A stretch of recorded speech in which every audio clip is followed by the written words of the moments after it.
আমরা যারা পশু পাখি ভালোবাসি তাদের মন মানসিকতাটা একটু ব্যতিক্রম হয়ে থাকে। আপনারা একটু খেয়াল রাখবেন যে তারা একটু ভিন্ন ধরনের হয়ে থাকে এবং তারা যে কোনো পশু পাখি দেখলে তাদের ভিতরে আলাদা ধরনের একটা অনুভূতি হয় এবং ভালোবাসা জাগে।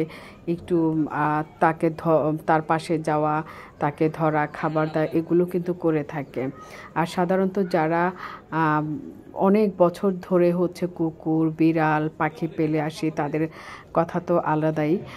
আর হচ্ছে কুকুর, বিড়াল বা পাখি এগুলো হচ্ছে আসলে গৃহপালিত পশু আমরা বলে থাকি এবং এরা হচ্ছে আমাদের উপকারও আসে। আর এই পশুগুলো যে পালে, যে আদর করে, যে তার যত্ন করে, তার প্রতি এই পশুদের কিন্তু আলাদা একটা ফিলিংস থাকে। সে যত দূরে থাকে না কেন, তাকে একটু দেখলে, তার একটু কথা শুনলে কিন্তু দূরে কাছে চলে আসে। তো এইটা হচ্ছে যারা আসলে যে একটা টান থাকে তাদের প্রতি, এই পশু পাখিকে যারা লালন পালন করে তাদের প্রতি তাদের একটা টান থাকে এবং তাদের কথাগুলো কিন্তু শুনে রেসপন্স করে, কথা শুনলে কিন্তু তাকিয়ে থাকে। এটা মানে অসম্ভব ভালো লাগে আমার দেখতে। এবং যদিও আমার নিজের কোনো পশু পাখি নাই, আমি লালন পালন করি না, যারা লালন পালন করেন না তারা হচ্ছে যদি বিশেষ কিছু আরও জেনে থাকেন কমেন্টসে লিখে দিবেন আমাদের জানার জন্য। আর অসম্ভব ভালো লাগে যে আপনারা আসলে এদেরকে এত ভালোবাসেন। এমন মানুষও আছে যারা হচ্ছে খাবার রান্না করে নিয়ে কিন্তু পথে ঘাটে এদেরকে খাওয়ান এবং এমন মানুষও আছে যাদের বাসায় হচ্ছে অসংখ্য অসংখ্য কুকুর বা দেশীয় বিড়াল রয়েছে। তো এদের জন্য না আসলে কোনো স্বার্থ লাগে না, বিনা স্বার্থেই এদেরকে লালন পালন করা, তার বিনিময় এদের কাছ থেকে যে ভালোবাসাটা পাওয়া যায় সেটা মানুষের কাছ থেকে পাওয়া যায় না। তো মানুষের সাথে কুকুরের পার্থক্য রয়েছে অনেক।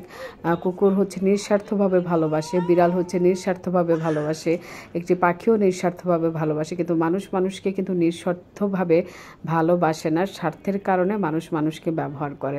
সুতরাং পশু পাখির ভালোবাসা হচ্ছে দীর্ঘস্থায়ী ভালোবাসা, স্বার্থহীন ভালোবাসা। আমরা যারা পালি এবং হচ্ছে যারা দেখি তারা এটা বুঝতে পারি।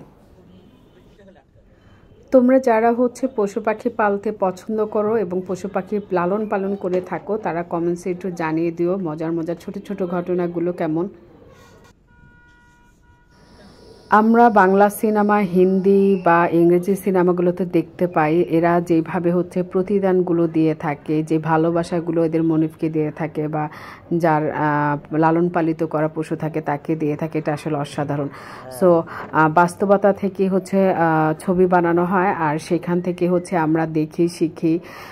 সো যারা পশু পাখি লালন পালন করো তাদের জন্য অনেক ভালোবাসা, দোয়া এবং তোমাদের মন যেন অনেক বড় থাকে, সবসময় যেন লালন পালন করার ক্ষমতাটা যেন তোমাদের থাকে।